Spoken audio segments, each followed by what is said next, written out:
Bonsoir tout le monde, bienvenue sur ce débrief, un débrief qui sera rapide, on repart en Ligue 1, j'ai bien avancé sur certaines grosses vidéos qui vont sortir, voilà je vous en avais parlé, donc restez bien surtout sur la chaîne parce que les vidéos sortiront prochainement et j'espère qu'elles vous plairont. Bref, parlons de ce match, ce non-match qu'il y a eu plutôt entre les Parisiens et les Brestois.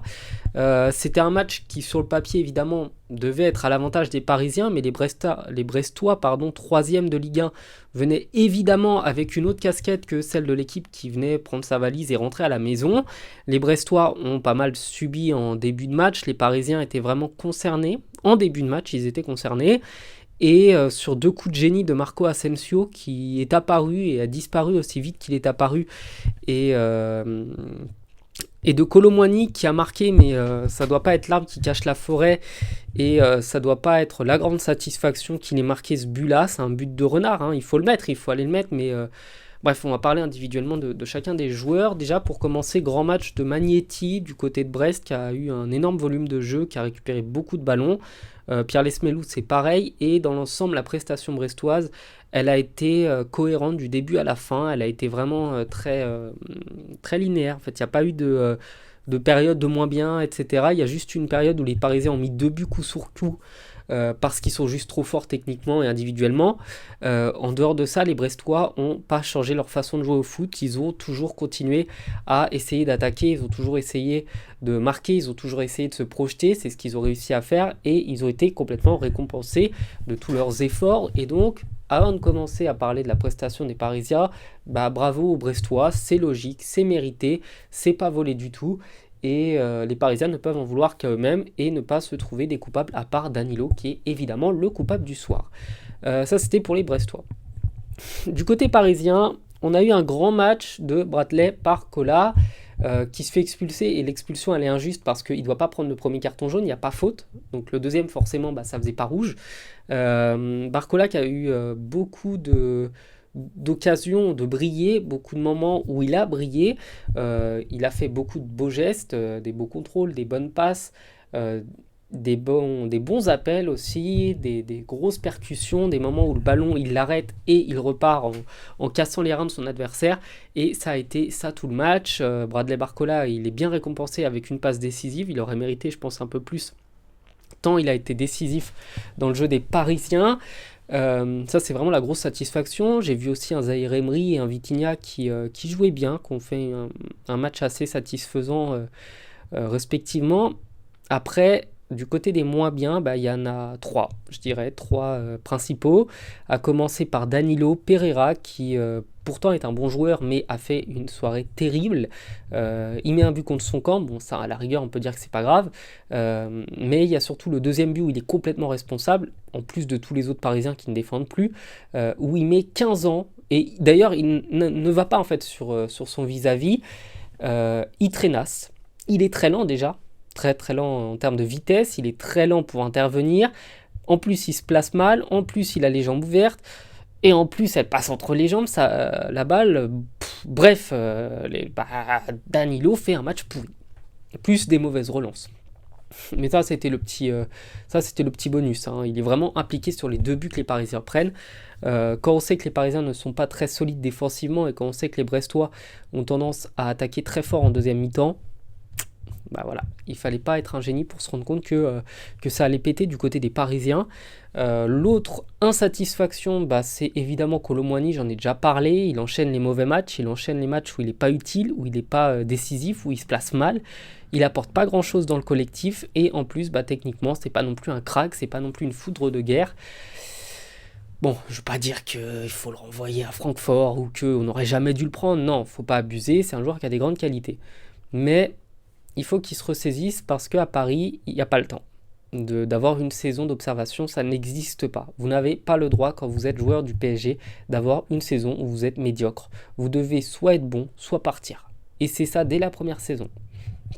Attention, hein, parce que si le PSG a été capable de faire ça à Hugo Ekitike, qui est pour moi le plus mauvais joueur de la Terre, mais le PSG avait mis pas mal d'argent sur Ekitike, ils n'ont pas hésité à le dégager du club, après une seule année mauvaise. Faut pas que Kolo Muani s'imagine que parce qu'il a l'étiquette du mec qui aurait pu nous faire gagner la Coupe du Monde, et parce que c'est un joueur quand même assez important, je veux dire, en équipe de France, faut pas qu'il s'imagine que grâce à ça, il a l'étiquette du mec intouchable.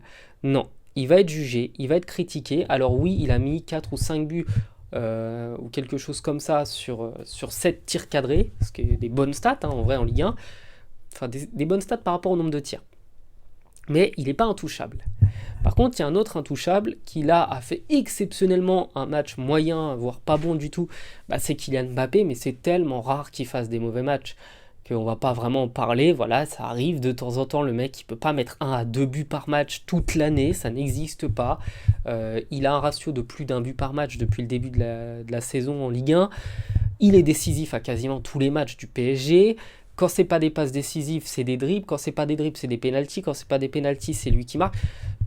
Il fait que des matchs extraordinaires. Donc, pour une fois, il a fait un mauvais match. Ça arrive. Personne lui en tiendra rigueur. On le dit juste pour parler du match, mais on va pas vraiment enfoncer le Parisien. C'est complètement ridicule. Il est tellement important dans tous les autres matchs que ce soir, c'est juste anecdotique.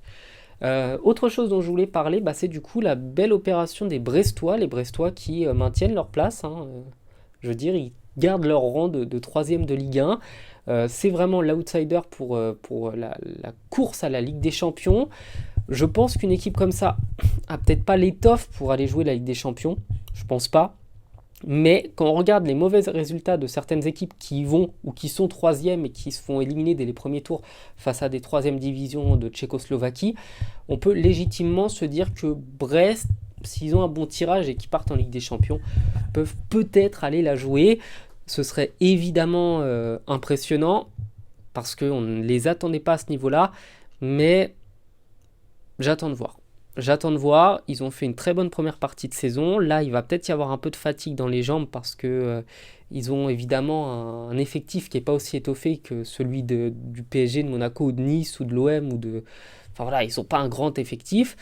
Ceci dit, avec beaucoup de volonté, avec beaucoup d'envie, ils peuvent faire une belle surprise. Ça me ferait plaisir. Je serais content pour eux parce que c'est une équipe qui a fait un beau football et c'est ça qu'il faut retenir surtout. Ce n'est pas une mauvaise performance des Parisiens, même si elle n'est pas terrible, même si elle est décevante, c'est surtout une prestation très cohérente des Brestois qui croient en leur football, qui pratiquent un beau football, qui n'ont pas mis des buts sur des coups de pied arrêtés ou sur des choses hasardeuses, non, ils ont mis des buts sur des occasions où ils croient en leur chance de marquer, où ils croient en leur capacité, en leur talent, ils croient en eux et ils vont au bout de leur envie.